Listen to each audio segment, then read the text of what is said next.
Opening statements began this morning in the double murder trial of Jeffrey Lepsch. He is accused of killing Paul and A.J. Petras last September inside their family business, May's Photo, in downtown Lacrosse, and then stealing thousands of dollars worth of camera equipment.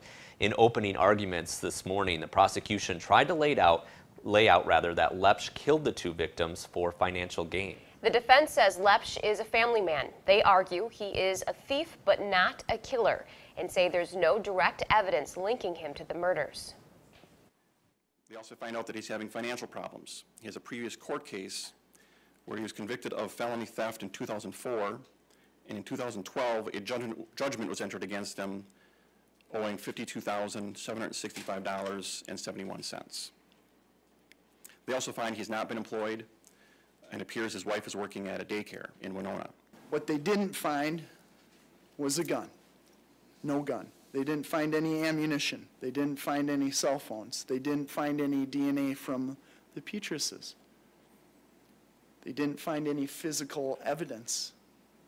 They thought they were going to find that linked Jeff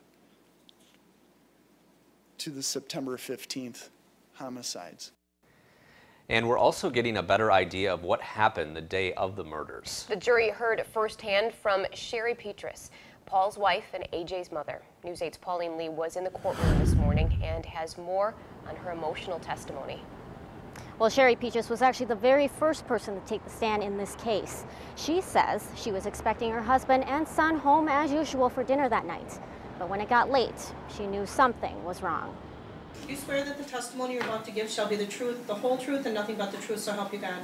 I do. Sherry Petras would always count on her husband Paul and son AJ to come home for dinner. September 15, 2012 was no different. They had a class that day, so they taught photography classes, so the class goes till 2 o'clock usually, and I expected them home afterwards, probably normally by 3-ish. But when it became late, she called their cell phones to check up on them. Neither answered. Were they the type of people that would answer their phones, not answer their phones? Always answer their phone. We had a thing about answering the phones. I mean, if we didn't answer the phone, we thought something was up. She decided to make a trip to May's Photo. She says it looked like Paul and AJ were still inside. You know, when they leave, they turn the lights off and lock the doors, and the doors were open and the lights were on. She says she called out their names, but neither answered, so she made her way to the back of the store. There's like a little half wall, so you can't see really behind it. I could just see the cash register and stuff, so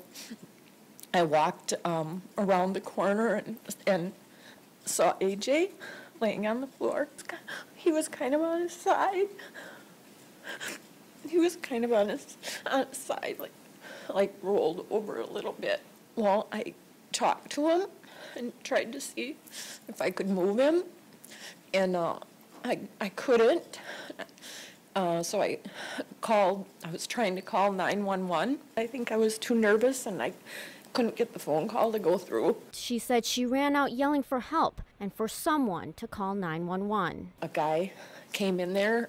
I don't know who he was. He had a suit or shirt and tie on, and he told me to leave, and he would do CPR, and I think he tried to do CPR, but I was waiting out in the other room at that time, and I didn't know where Paul was, so I didn't see Paul. Okay. And then the ambulance and stuff came. Now, that was actually the very end of Sherry Petras' testimony. The defense did not have any questions for her. Reporting live at the La Crosse County Courthouse, Pauline Lee, News 8. All right, thanks a lot, Pauline. The medical examiner also testified today, confirming the cause of death as gunshots to the head. News 8 is providing a live stream of the entire trial on our website, news8000.com. Just go to our website and click on the Watch Now Lepsch Trial banner.